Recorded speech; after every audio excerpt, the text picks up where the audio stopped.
Bonjour, bienvenue sur Sudokanar. On va regarder ce deuxième Sudoku classique qui était proposé par mes soins dans un tournoi découverte organisé à Nancy au mois de mai 2023. Donc celui-ci n'était pas d'une difficulté extrême, mais il demandait un petit peu plus de travail que la grille numéro 1. Je vois avec les 6 qui sont là qu'on est obligé de mettre le 6 ici à l'intérieur de ce bloc. Le 8 maintenant ici permet de placer ce 8 ici.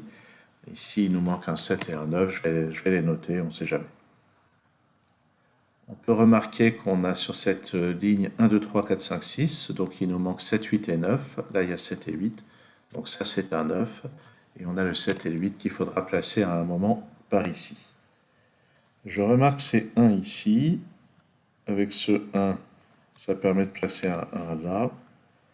Est-ce que j'ai autre chose avec les 1 pour le moment? Ben oui, oui, avec les 1 qui sont là. Et ce 1, ça permet de placer un 1 ici. Et ensuite, il va rester des 1 dans ces cases-là. Ça ne me semble pas utile de les noter pour le moment. Alors, qu'est-ce qu'on va regarder d'autre? Voyons, on peut voir que bon, j'ai construit cette grille en mettant des suites de chiffres comme ceci. Et puis alors, qu'est-ce qu'on peut ajouter? Je vois le 6 et le 7 qui ne sont pas dans ces cases, mais qui doivent apparaître quand même dans ce bloc. Donc le 6 et le 7 sont dans ces deux cases.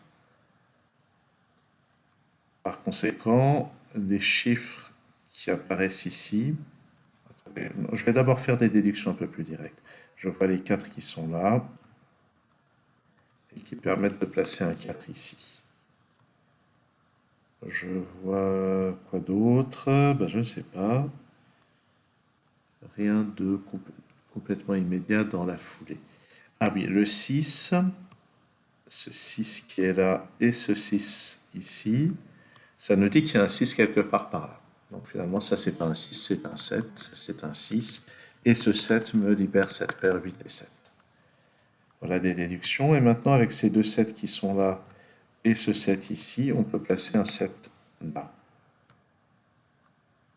Dans cette colonne, j'ai besoin d'un 2, d'un 8 et d'un 9. On peut remarquer que ceci n'est ni un 8 ni un 9, puisque sur cette ligne, on a déjà localisé le 8 et le 9. Donc ça, c'est un 2. Et dans la colonne, il reste à placer le 8 et le 9 dans ces deux cases. Ensuite, donc comme je l'avais dit, le 6 est quelque part par là. Il y a quelque chose avec le 2 aussi.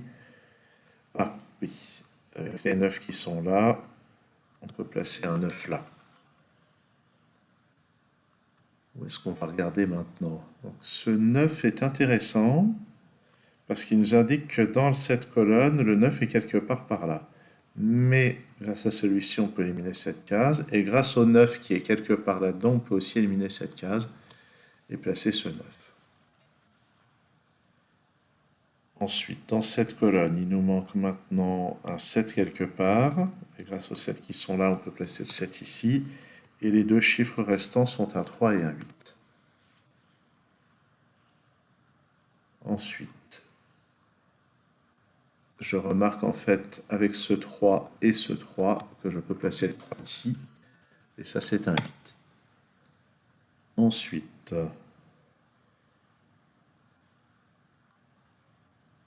le 8 qui est là n'est nulle part là-dedans. En fait, il y a ce 8 et ce 8 ici qui éliminent ces cases-là. Ce 8 qui élimine cette case.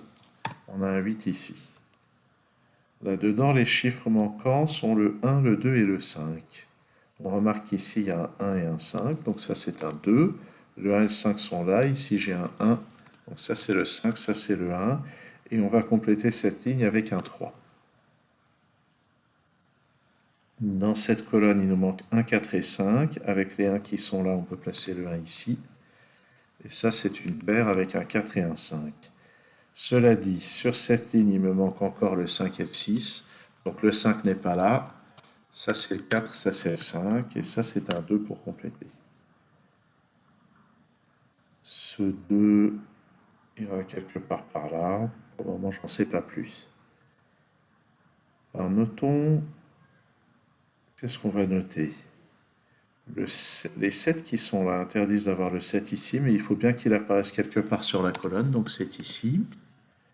On va compléter la colonne avec un 3 et un 9, mais il y a déjà un 9 ici. Donc ça c'est un 3, ça c'est un 9, et ce 9 rebondit pour éliminer le 9 dans cette case, ça c'est un 8, ça c'est un 9. Pour compléter ce bloc ou cette ligne, ça c'est un 5 et un 8, mais il y a un 8 ici. Ici j'ai besoin d'un 2 et d'un 7, mais un 7 ici. Ensuite, on peut remarquer que sur cette ligne, il nous manque le 2, le 3 et le 4. Avec ça, ça nous permet de placer 4. Et avec ça, ça peut plus être le 2, c'est le 3, ça c'est le 2. Le 6 qui n'est pas là-dedans va venir ici. Ça c'est un 9 et un 3, il y a un 3 ici. Tout là-haut, il nous faut un 9 et un 4 pour compléter la colonne, il y a un 9 ici. Ça c'est un 5 et un 6, il y a un 5 là. Ici, j'ai besoin d'un 6 et d'un 3, mais j'ai un 3 ici. Donc c'est le 6 à droite, le 3 à gauche. Ce 6 permet de résoudre l'ambiguïté qui subsistait ici. Ça, c'est un 7 et un 4, mais là j'ai un 7, pardon. Et on va terminer en bas. Ça, c'est un 2 et un 8. Ils sont forcément dans cet ordre. Ça, c'est un 4 et un 5. Ils sont comme ceci. Voilà donc qui résout ce deuxième sudoku classique extrait du tournoi découverte de Nancy du mois de mai 2023. Merci d'avoir suivi cette vidéo. À très bientôt sur Sudokanar.